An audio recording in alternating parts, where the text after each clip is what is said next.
আসসালামু আলাইকুম সবাইকে, কেমন আছেন সবাই? অনেক দিন পর জাপানের মাটিতে কাঁচা আমের স্বাদ পেয়েছি। যদিও একেবারে কাঁচা নয়, অল্প একটু পাকা অবস্থায় আছে, তারপরও সেটা আমাদের জন্য অনেক কিছু। কারণ জাপানে আম অ্যাভেলেবল না থাকাতে আমরা কাঁচা এবং পাকা দুটো আমি খুবই মিস করি। আজকে এই আমটা দিয়ে তৈরি করব আমের ভর্তা। যেহেতু আমের ফ্লেভারটা একটু টক মিষ্টি, তাই টক মিষ্টি ঝাল এই তিনটা ফ্লেভারের আজকের আমের ভর্তাটা তৈরি করব। প্রথমে আমের চামড়াটাকে ছিলে নিচ্ছি, এরপরে একটা মেশিনের সাহায্যে পাতলা করে স্লাইস করে আমটাকে কেটে নিচ্ছি।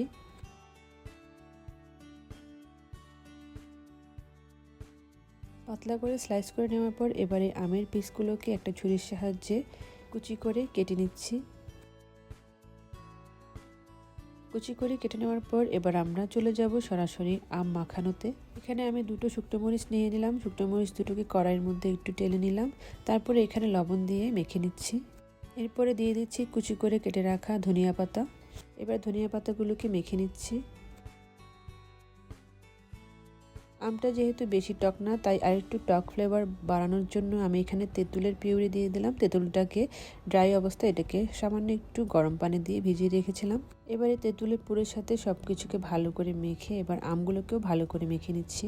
যাদের হালকা একটু চিনির ফ্লেভার পছন্দ তারা এখানে ইচ্ছে করলে সামান্য একটু চিনিও অ্যাড করতে পারেন। মাখানো হয়ে গেলে সবার লাস্টে সামান্য একটু সর্ষের তেল দিয়ে এবার ভালো করে আর একটু মেখে নিলেই তৈরি হয়ে গেল আমাদের খুবই মজাদার টক ঝাল মিষ্টি ফ্লেভারের আমের ভর্তা। আমের সিজনে আপনারা কারা কারা এরকম কাঁচা আম দিয়ে আমের ভর্তা খেতে পছন্দ করেন তা অবশ্যই জানাবেন। আর ভিডিওটা যদি ভালো লাগে তাও জানাতে ভুলবেন না। সবাই ভালো থাকবেন। আল্লাহ হাফেজ।